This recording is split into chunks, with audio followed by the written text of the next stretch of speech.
சரக்கு மற்றும் சேவை வரி மசோதா அமல்படுத்தப்பட்டால் கார், ஃப்ரிட்ஜ், டிவி ஆகியவற்றின் விலை குறையும் என்றும் செல்போன்களின் விலை உயரும் என எதிர்பார்க்கப்படுகிறது.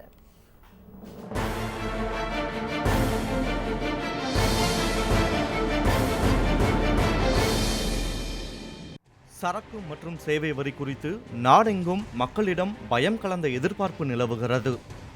ஜிஎஸ்டி என்று அழைக்கப்படும் இந்த வரிமுறை அமல்படுத்தப்பட்டால் சாதகம் அதிகம் ஏற்படுமா அல்லது பாதகம் அதிகம் ஏற்படுமா என்று பொருளாதார நிபுணர்கள் முதல் கடைக்கோடியில் வசிக்கும் மக்கள் வரை அனைவரும் தீவிரமாக விவாதித்தபடி உள்ளனர். இதில் மாறுபட்ட கருத்துக்கள் உலா வருகின்றன. தற்போது ஒரு நிறுவனம் ஒரு பொருளை தயாரித்து விற்பனை செய்யும் போது அதற்கு சேவை வரி, கலால் வரி, உள்ளூர் வரி, ஒரு மாநிலத்திலிருந்து இன்னொரு மாநிலத்திற்கு கொண்டு செல்வதற்கான நுழைவு வரி, மாநில அரசுக்கு செலுத்த வேண்டிய வாட் வரி என பல்வேறு வரிகளை செலுத்த வேண்டியுள்ளது. ஒரு பொருளுக்கு இப்படி பல இடங்களில் பலவிதமான வரிகள் கட்டுவதால் அதற்கு அதிகப்படியான விலை நிர்ணயம் செய்ய வேண்டியுள்ளது.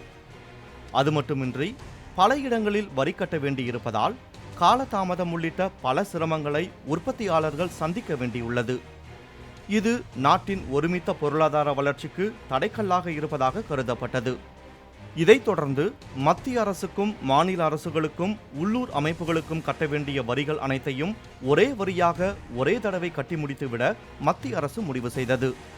அதன் அடிப்படையில்தான் நாடெங்கும் ஒரே முறையிலான வரி விதிப்புக்கான சரக்கு மற்றும் சேவை வரி மசோதா தயாரிக்கப்பட்டது. இந்த புதிய வரிமுறை அமல்படுத்தப்பட்டால் என்னென்ன சாதக பாதகம் ஏற்படும் என்பதையும் காணலாம். ஒரே வரியில் சொல்வதாக இருந்தால், அதிக வரி விதிக்கப்பட்டால் அது சேவை துறைகளையும் பொதுமக்களையும் கடுமையாக பாதிக்கும். குறைவாக வரி விதிக்கப்பட்டால் அது உற்பத்தி வருவாயை நம்பியிருக்கும் மாநிலங்களின் வருவாயில் கடும் இழப்பை ஏற்படுத்திவிடும். சரக்கு மற்றும் சேவை வரி விதிப்பு அமலுக்கு வரும்போது மிகப்பெரிய நன்மையாக நுகர்பொருட்களின் விலை கணிசமாக குறையும் என்பது உறுதியாகியுள்ளது. குறிப்பாக ஃப்ரிட்ஜ், டிவி, ஏர் கண்டிஷனர்கள் போன்றவற்றின் விலையில் வீழ்ச்சி ஏற்படும். நடுத்தர வருவாய் பிரிவு மக்களுக்கு மிகவும் மகிழ்ச்சி அளிக்கும் வகையில் சிறிய ரக கார்களின் விலை கணிசமாக குறைய வாய்ப்புள்ளது. தற்போது கார் தயாரிப்பு நிறுவனங்கள் பல்வேறு வரிகளாக 30% அளவுக்கு வரி செலுத்துகின்றன. அந்த வரி அளவு ஜிஎஸ்டி அமல்படுத்தப்பட்டால் 12 முதல் 14% அளவுக்கு குறையும். எனவே கார்கள், இருசக்கர வாகனங்கள் விலை குறையும். சொகுசு கார்களின் விலை கூட சற்று குறையக்கூடும். உடனடி பாதிப்பு எந்த துறைக்கு ஏற்படும் என்று ஆய்வு செய்ததில் பெரும்பாலானவர்கள் செல்போன் விலை அதிகம் உயரக்கூடும் என்று தெரிவித்துள்ளனர். அதுபோல மருந்து பொருட்கள் விலை உயர வாய்ப்புள்ளது.